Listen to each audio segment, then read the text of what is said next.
सुल्तानपुर नाम के एक गांव में प्रेमचंद्र नाम का एक किसान रहता था। गांव के सभी लोग उसे प्रेमू कहकर बुलाते थे। उसके परिवार में उसकी पत्नी और 2 बच्चे थे। बीमारी और गरीबी की वजह से प्रेमू का शरीर बहुत ही कमज़ोर हो चुका था। उसके परिवार को 2 वक्त की रोटी भी नसीब ना हो पाती थी। प्रेमू की हालत हमेशा से ऐसी न थी।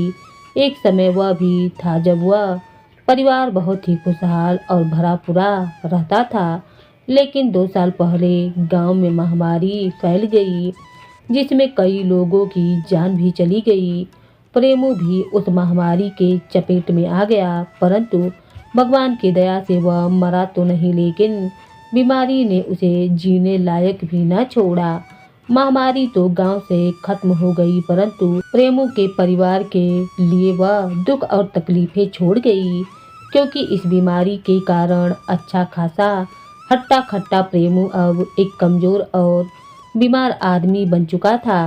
वैद्य हकीमों से उसने बहुत ही इलाज करवाया, यहाँ तक कि उसके पास जो 2 बीघा जमीन थी वह भी प्रेमू के इलाज में बिक गई। अब उसके परिवार की हालत यह थी कि घर में खाने के लिए एक दाना भी न था। बीमारी की वजह से प्रेमू का शरीर ऐसा हो चुका था कि वह कहीं मेहनत और मजदूरी करने के लायक भी नहीं बचा था। उसका शरीर बस यूं ही था मानो हड्डियों के ढांचे पर मांस की चादर चढ़ा रखी हो, पर उससे अपने परिवार की भूख और प्यास बर्दाश्त न हो रही थी। आज भी उसके घर पर खाने के लिए कुछ भी नहीं था। उसके बच्चे भूख के मारे बिलबिला रहे थे। अपने बच्चों को रोता हुआ देखकर प्रेमू रसोई घर में गया ताकि अपने बच्चों को खाने के लिए कुछ दे सके, परंतु सारे बर्तन खाली थे और रसोई में खाने के लिए कुछ भी नहीं बचा हुआ था। यह देखकर उसकी पत्नी कहने लगी कि तुम कोई रोजगार क्यों नहीं ढूंढते? इस तरह से आखिर कब तक चलेगा?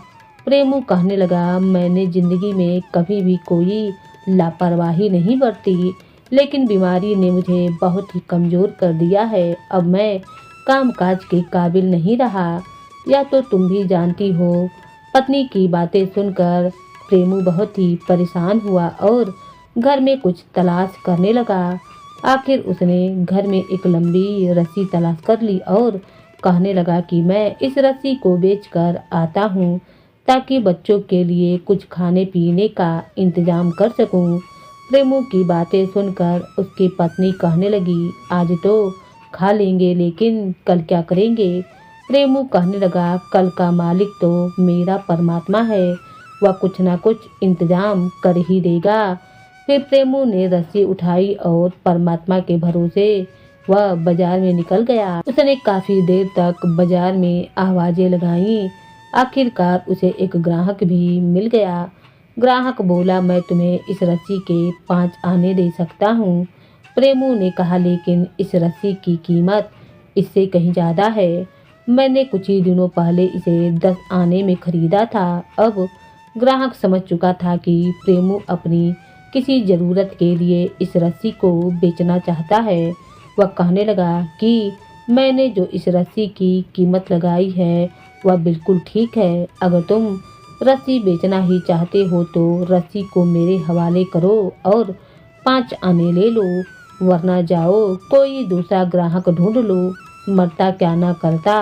प्रेमू ने वह रस्सी 5 आने में उस आदमी को दे दी।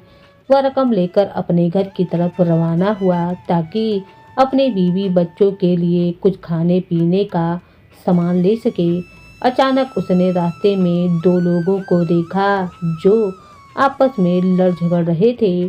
प्रेमू आगे बढ़ा ताकि देख सके कि आखिर यह मामला क्या है।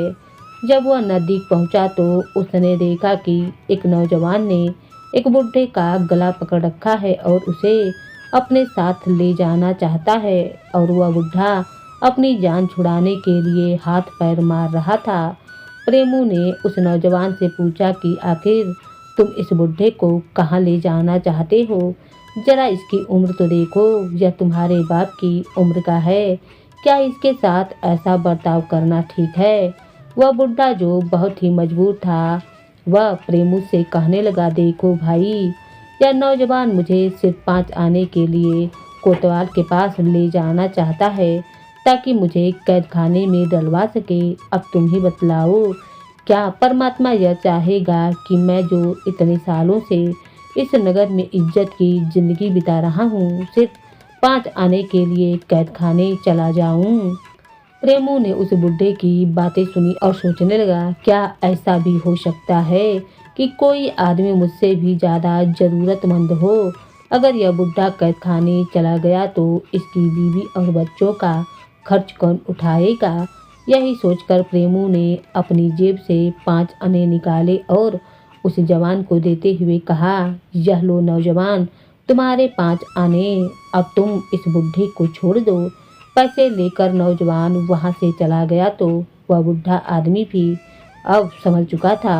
वह प्रेमू के पैरों में गिर गया और उसे दुआएं देने लगा, परमात्मा तुम्हारा भला करे और तुम्हें इसका 100 गुना परमात्मा देगा।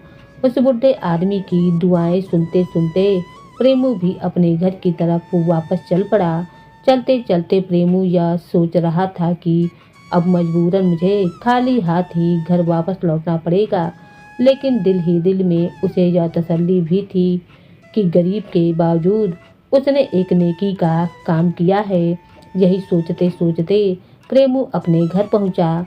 जब उसकी पत्नी ने देखा कि वह चुपचाप और सिर झुकाए खड़ा है तो समझ गई कि यह हमारे खाने पीने का इंतजाम नहीं कर सका, बल्कि वह रस्सी जो यह घर से लेकर गया था उससे भी हाथ धो बैठा। वह पूछने लगी, क्या हुआ, तुम खाली हाथ क्यों हो और उस रस्सी का क्या हुआ? प्रेमू ने सारी बात अपनी पत्नी को बता दी। यह सुनकर उसकी पत्नी बोली, तुमने एक अच्छा काम किया है, एक बुढ़े आदमी को कैद खाने जाने से बचा लिया, परंतु तुम्हें मालूम होना चाहिए कि जो दिया घर की रोशनी के लिए होता है उसे मंदिर में ले जाकर नहीं जलाया जाता। अब तुम अपने बच्चों को क्या खिलाओगे, कैसे उसका मन बहलाओगे? भला इस पूरे नगर में ऐसा कौन है जो तुम्हारे बच्चों का पेट पालेगा? वह कहने लगा, तुम ठीक ही कहती हो, मैं तुम्हारी बातों से बिल्कुल सहमत हूँ, लेकिन वह बेचारा बुढ़ा आदमी हमसे ज़्यादा मुसीबत का मारा था। पत्नी कहने लगी, अब तुम्हारे रोने धोने से कुछ नहीं होगा, जो भी होना था वो तो हो चुका है। इन सब बातों को छोड़ो और आइंदा के लिए ऐसी कोई गलती मत करना। वह जानता था कि उसकी पत्नी की बातें कड़वी जरूर है लेकिन सच है, और सोचने लगा कि क्या करें और क्या न करें। अचानक उनके दिल में एक ख्याल आया। वह अपनी जगह से उठकर दोबारा से घर के टूटे फूटे सामानों को देखने लगा।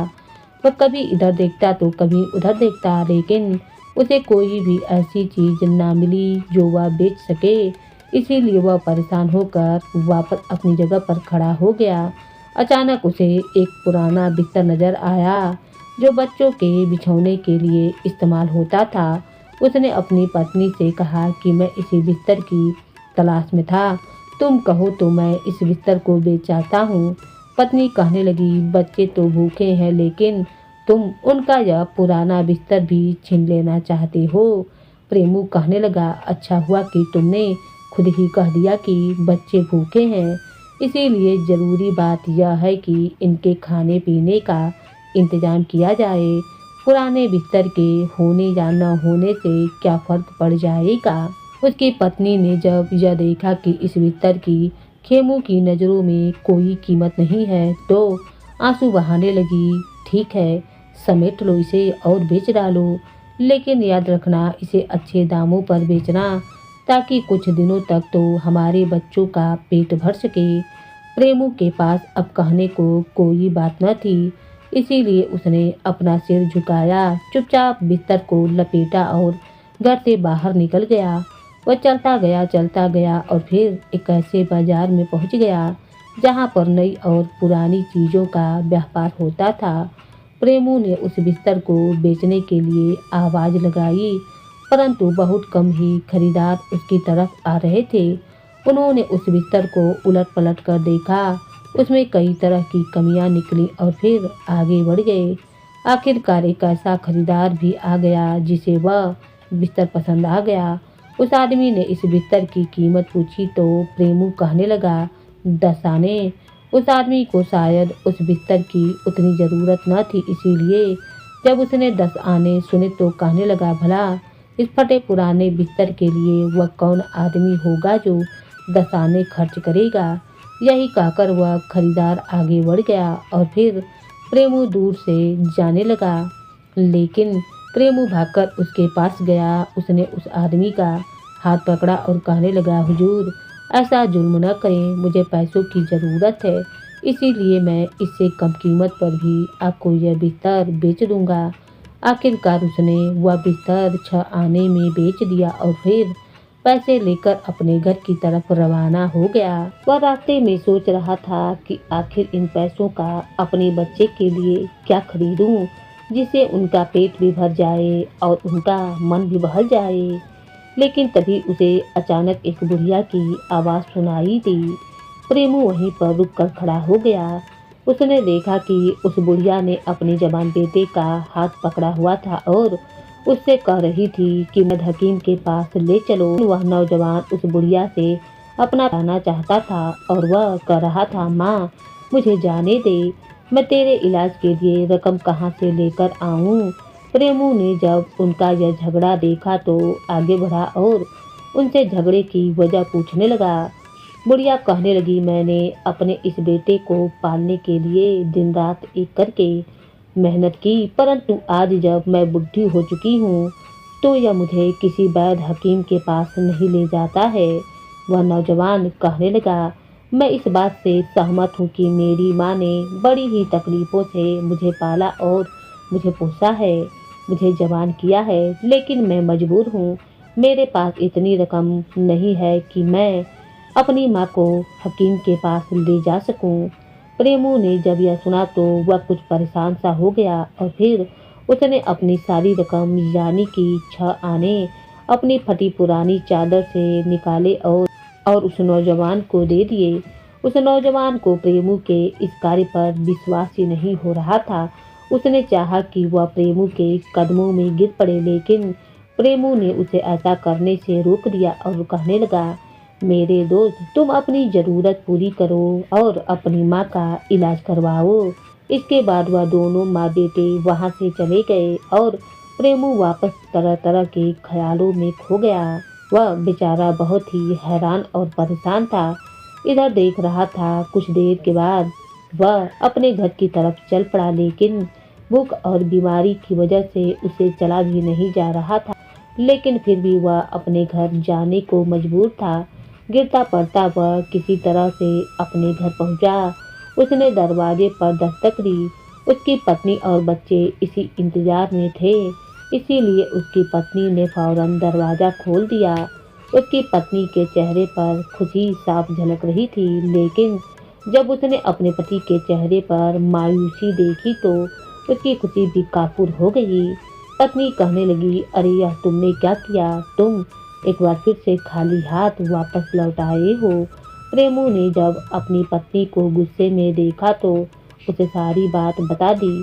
सारी बात सुनने के बाद उसकी पत्नी बोली तुम्हें तो सिर्फ दूसरे लोगों से प्यार है, उनको मुसीबत में देखकर तुम उनकी सहायता कर सकते हो, लेकिन पता नहीं तुम्हें अपने बच्चों पर दया क्यों नहीं आती। अब तुम ही बताओ कि हम क्या करें, कहाँ जाएं। अब मेरे बच्चों में ज़्यादा देर तक भूख बर्दाश्त करने की हिम्मत नहीं है। अब तो लगता है कि भूख के मारे इनकी जान ही निकल जाएगी। प्रेमू में अब इतनी हिम्मत भी न थी कि वह अपनी पत्नी से नजरें मिला सके।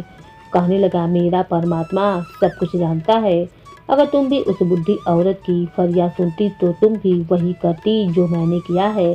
लेकिन विश्वास रखो भगवान कोई ना कोई रास्ता जरूर निकाल देगा। अगर इस बार मैं कोई चीज़ बेचने के लिए गया तो उसे बेचूंगा नहीं बल्कि गिरवी रखूंगा, ताकि कम से कम उस चीज़ से हाथ तो ना धोना पड़े।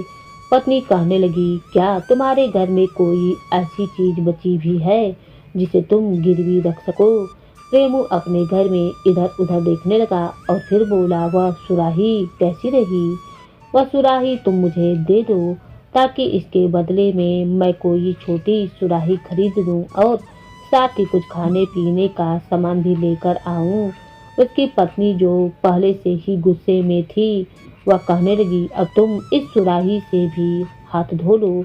यह सुराही ना तो तुमसे कोई खरीदेगा और ना ही इसे कोई गिरवी रखेगा, बल्कि ऐसा करो, यह सुराही किसी को दान कर दो या फिर इसे तोड़ दो।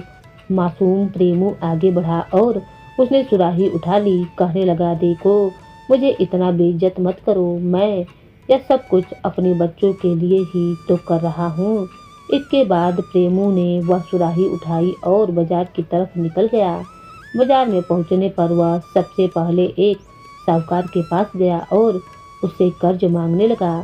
साहूकार ने कहा, बेशक मैं तुम्हें कर्ज दे तो दूंगा, परंतु कर्ज के बदले में तुम्हें कुछ सामान मेरे पास गिरवी रखना पड़ेगा। प्रेमू ने उसे वह सुराही कहा, इस समय तो मेरे पास इस सुराही के अलावा और कुछ भी नहीं है। साहूकार ने उस सुराही को देखा और कहने लगा, आखिर यह पुरानी सी सुराही जिसका रंग भी उड़ा हुआ है, या तो गिरवी रखने के काबिल बिल्कुल भी नहीं है। इसीलिए तुम वापस जाओ और कोई ऐसा सामान लेकर आओ जो गिरवी रखने के लायक हो। इसके बाद प्रेमू उस साहूकार की दुकान से बाहर निकल गया। उसने कई बाकी दुकानों पर भी इस सुराही को बेचने की कोशिश की, लेकिन उसकी बात नहीं बनी, क्योंकि वह सुराही बहुत ही पुरानी थी और कोई भी उस पुरानी सुराही के बदले उसे कर्ज देने के लिए तैयार न हुआ। सूरज ढलने वाला था और अंधेरा छाने वाला था। प्रेमू मन ही मन उम्मीद खो चुका था। मन ही मन वह सोचने लगा कि शायद मैंने अपनी पत्नी से वादा करके गलती की। इस सुराही को कोई भी गिरवी नहीं रखेगा और मुझे इस सुराही को बेच ही देना चाहिए। उसने यह फैसला किया और वापस बाजार की तरफ पलटा। आवाजें लगा लगा कर वह सुराही के लिए खरीदार ढूंढने लगा। अब उसकी सारी उम्मीदें इस सुराही पर टिकी हुई थीं ताकि वह इसे बेच सके और अपनी पत्नी और बच्चों के लिए कम से कम एक वक्त का खाना तो ले ही सके। लेकिन उसकी बदकिस्मती की उसे कोई भी खरीदार नहीं मिला। अब सूरज ढल चुका था और अंधेरा भी हो चुका था, इसीलिए वह बाजार में सिर्फ अकेला ही रह गया। इसके बाद वह एक मध्यम सी रोशनी में जाकर बैठ गया जो एक मकान की खिड़की से आ रही थी। वह सोच रहा था कि इस हालत में वह कैसे अपने घर वापस जाए और अपनी पत्नी और बच्चों को क्या जवाब दे। अभी वह यह सब कुछ सोच ही रहा था कि तभी उसे एक मछली बेचने वाले की आवाज़ सुनाई दी।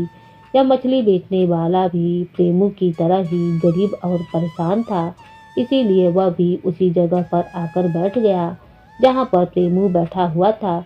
उस मछली बेचने वाले के पास एक काले रंग की मछली थी जो उसने वहीं पर रख दी। जल्दी ही वह दोनों एक दूसरे से बातें करने लगे और अपने बारे में एक दूसरे को बताने लगे। मछली बेचने वाला कहने लगा, हम दोनों के हालत बिल्कुल एक ही जैसे हैं, क्यों ना हम ऐसा कोई काम करें जिससे तुम्हें इस सुराही से छुटकारा मिल जाए और मुझे इस मछली से। मेरे पास यह एक काले रंग की मछली बची हुई है, मैं तुमसे यह सुराही ले लेता हूँ और तुम मुझसे यह मछली ले लो। यह मछली लेकर तुम अपने घर जाओ ताकि आज की रात तो कम से कम तुम्हारी पत्नी और बच्चे अपना पेट भर सकें।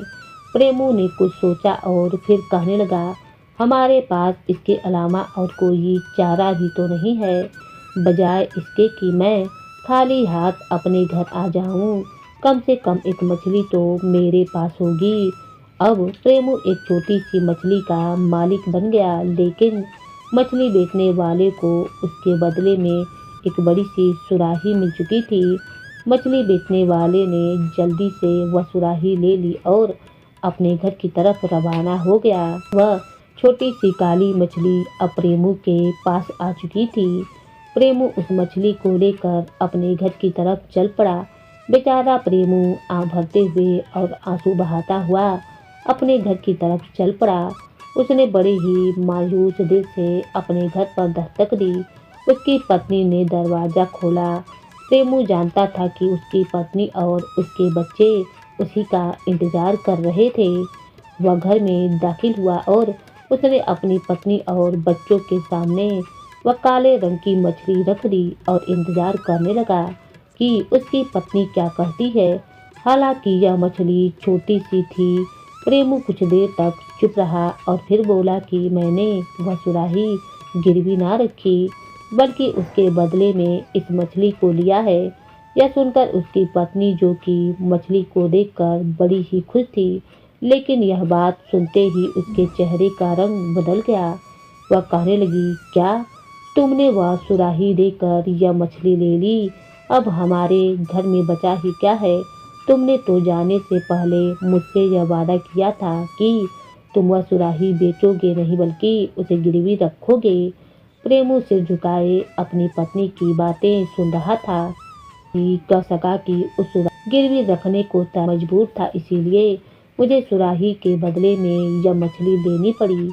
पत्नी, जो कि बहुत ही नाराज थी, वह अपनी जगह से उठी और एक थाल ले आई और मछली को काटकर उसे साफ करने लगी। वह इसी तरह से मछली साफ कर रही थी कि तभी वह हैरानी से कहने लगी, अरे ये क्या, जो चांद की तरह चमक रहा है। प्रेमू आगे बढ़ा और जब उसने मछली के पेट में देखा तो खुशी से चिल्लाने लगा, मोती, अरे भाग्यवान, यह तो कीमती मोती है। प्रेमू के चिल्लाने से उसका उदास घर खुशी से भर गया। वह रात उसकी पत्नी और उसके बच्चों ने ईश्वर से प्रार्थना करने में गुजार दी और खुशी से फूला न समाये। अब वह सुबह का इंतजार करने लगे कि कब जौहरी अपनी दुकान खोलेगा।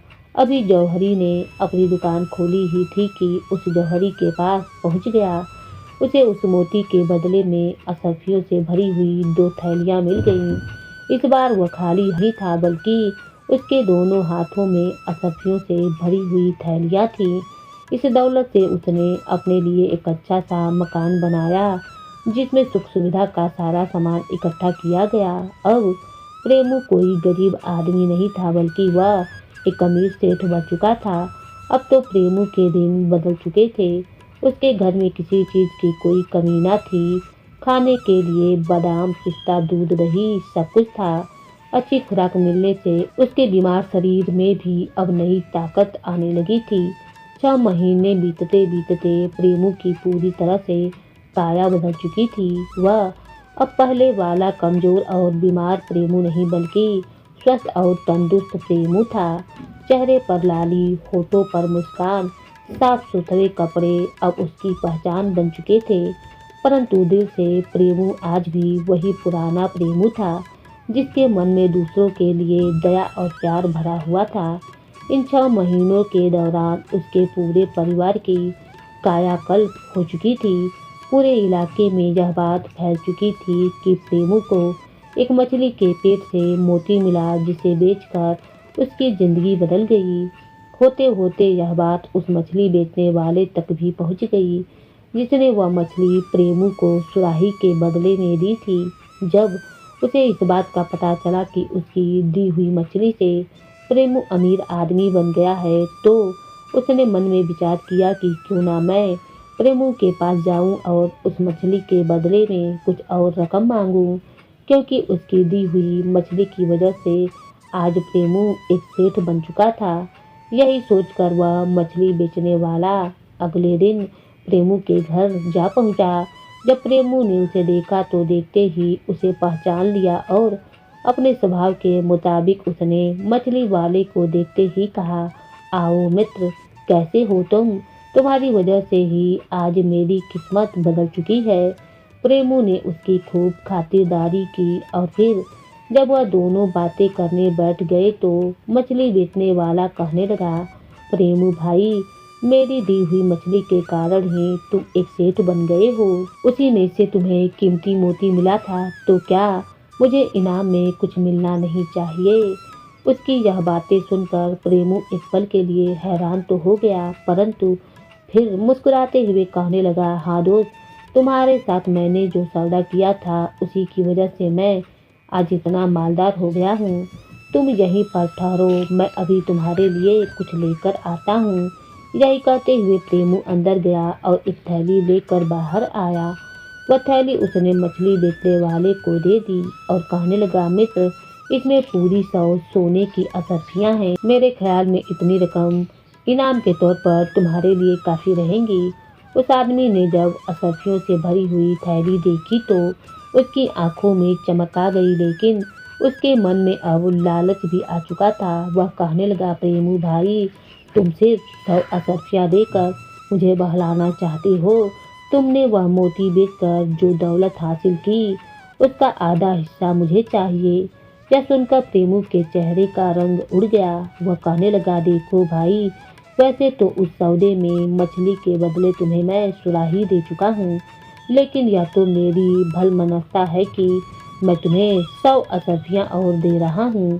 वह आदमी कहने लगा, नहीं प्रेमू, मैं अपना हक मांग रहा हूँ। मैं सिर्फ वह मछली बेची थी, वह मोती नहीं। उस मोती को बेचकर जो भी दौलत मिली उस पर मेरा पूरा हक है।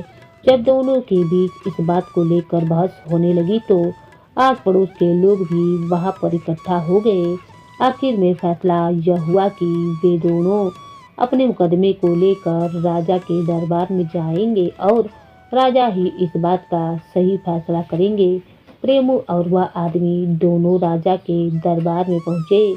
तब प्रेमू ने शुरू से आखिरी तक राजा को सारी बातें बता दी कि किस तरह से वह बीमारी की वजह से कंगाल और कमजोर हो चुका था। उसे अपने परिवार का पोषण करने के लिए घर की चीजों को बेचना पड़ा और आखिर में उसने इस मछली वाले के साथ सौदा किया, जिसमें अपनी पुरानी सुराही के बदले उसने एक काले रंग की मछली इससे ले ली और फिर उस काली मछली में से सफ़ेद रंग का एक मोती निकला, जिसे बेचकर उसे बेशुमार दौलत हासिल हुई थी और उसकी गरीबी दूर हो गई।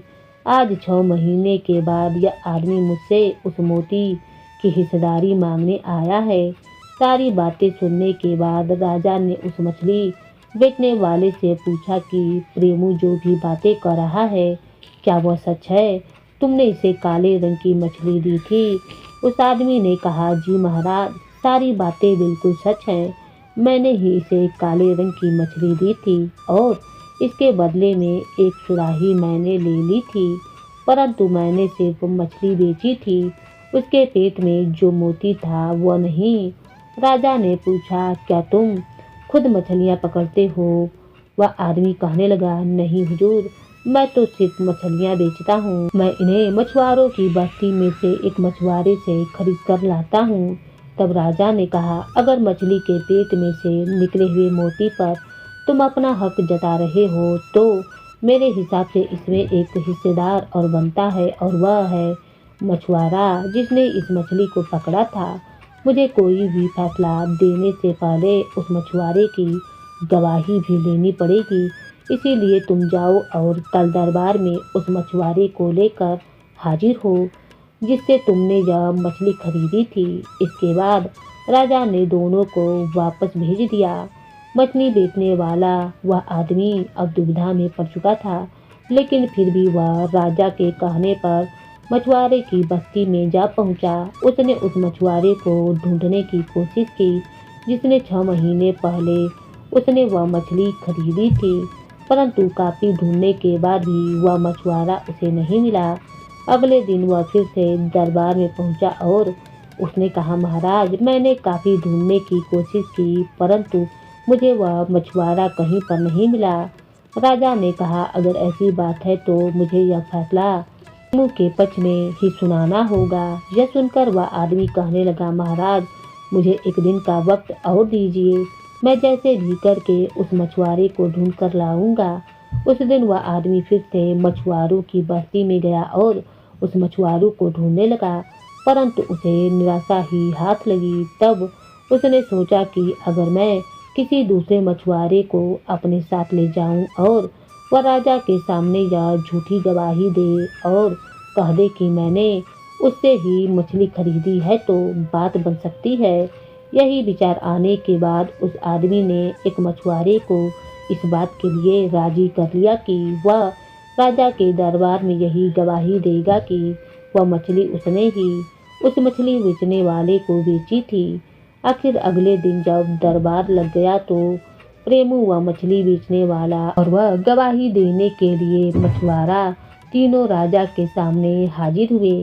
राजा ने उस मछुआरे से पूछा, क्यों भाई मछुआरे, 6 महीने पहले क्या तुमने ही वह सुनहरी मछली इस मछली बेचने वाले को बेची थी? वह मछुआरा कहने लगा, हुजूर हाँ, मैंने ही वह सुनहरी मछली इस आदमी को बेची थी। यह सुनकर राजा कुछ पल के लिए चुप रहा और फिर उसने मछली बेचने वाले की तरफ देखा और बोला, असल बात तो यह है कि उस मछली के पेट में से जो कुछ भी निकला हो उस पर अब तुम्हारा कोई हक नहीं है, क्योंकि उस समय जो सौदा हुआ था उसके अनुसार तुम्हें मछली के बदले में सुराही दी जा चुकी है और मैं यह फैसला तुम्हें पहले दिन भी सुना सकता था, लेकिन मैं तो सिर्फ तुम दोनों की नीयत और ईमानदारी को परखना चाहता था और मेरे हिसाब से प्रेमू एक नेक दिल और ईमानदार आदमी है। उसकी नीयत में कोई खोट नहीं है, क्योंकि आज भी वह तुम्हें उस मछली के बदले में 100 अशर्फियाँ देने को तैयार था। हालांकि इस बात की कोई ज़रूरत भी न थी, परंतु तुम्हारी नीयत में बेईमानी और लालची है, क्योंकि तुमने अपनी झूठी बात को सच साबित करने के लिए मेरे सामने एक झूठा गवाह लाकर खड़ा कर दिया। तुमने इस मछुआरे को सब कुछ समझा दिया, मगर इसे मछली का रंग बताना भूल गए। जब मैंने इससे पूछा कि क्या तुमने सुनहरे रंग की मछली बेची है, तो इसके जवाब में इसने हाँ कहा, जबकि मछली का रंग काला था। अगर मछली के रंग के बारे में यह मछुआरा भूल भी गया तो साफ साफ कह सकता था कि इसे अब मछली के रंग के बारे में कुछ भी याद नहीं, परंतु झूठ के पांव नहीं होते और इसने सुनहरे रंग की मछली होने पर हामी भी भर दी। इस बात से यह स्पष्ट है कि मछली के बारे में इसे कोई जानकारी नहीं है और ना ही इसने कोई मछली तुम्हें बेची। तुम इसे झूठी गवाही देने के लिए दरबार में लेकर आए हो। नियम के मुताबिक तो तुम्हें इसकी सजा मिलनी चाहिए और तुम पर जुर्माना होना चाहिए, लेकिन मैं इसका फैसला प्रेमू पर छोड़ता हूँ। राजा का फैसला सुनकर मछली बेचने वाला आदमी थर थर कांपने लगा। उसे लगा कि अब प्रेमू उसके लिए बहुत ही सख्त सजा सुनाएगा। राजा ने कहा, कहो प्रेमू, तुम इस गुनहगार को क्या सजा देना चाहते हो? प्रेमू बोला, हुजूर यह बात सच है कि इस आदमी ने झूठ और फरेब का सहारा लेकर मुझसे दौलत ऐंठनी चाहिए, परंतु एक सच यह भी है कि इसकी दी हुई मछली के कारण ही मैं अमीर बना हूँ। इसीलिए मेरी गुजारिश है कि इसे बिना किसी सजा के छोड़ दिया जाए और मैं अपनी खुशी से इसे 100 सोने की अशर्फियाँ इनाम में देना चाहता हूँ। यह सुनते ही मछली बेचने वाला वह आदमी प्रेमू के पैरों में गिर गया और कहने लगा, प्रेमू भाई, लालच ने मुझे अंधा कर दिया था, परंतु तुमने मुझ जैसे लालची इंसान पर भी दया की। इसके लिए मैं सारी जिंदगी तुम्हारा एहसानमंद रहूँगा। प्रेमू ने उसे उठाया और कहा, मित्र, तुम्हें अपनी गलती का पछतावा है, इससे अच्छी बात और क्या हो सकती है। यही कहते हुए प्रेमू ने उसे 100 अशर्फियों से भरी हुई एक थैली दे दी। वे दोनों बड़ी खुशी के साथ राजा के दरबार से लौट आए। जब बाकी लोगों को इस बारे में पता चला तो वे सब भी प्रेमू की तारीफ करने लगे। अब पूरे इलाके में प्रेमू की इज्जत और भी बढ़ गई थी।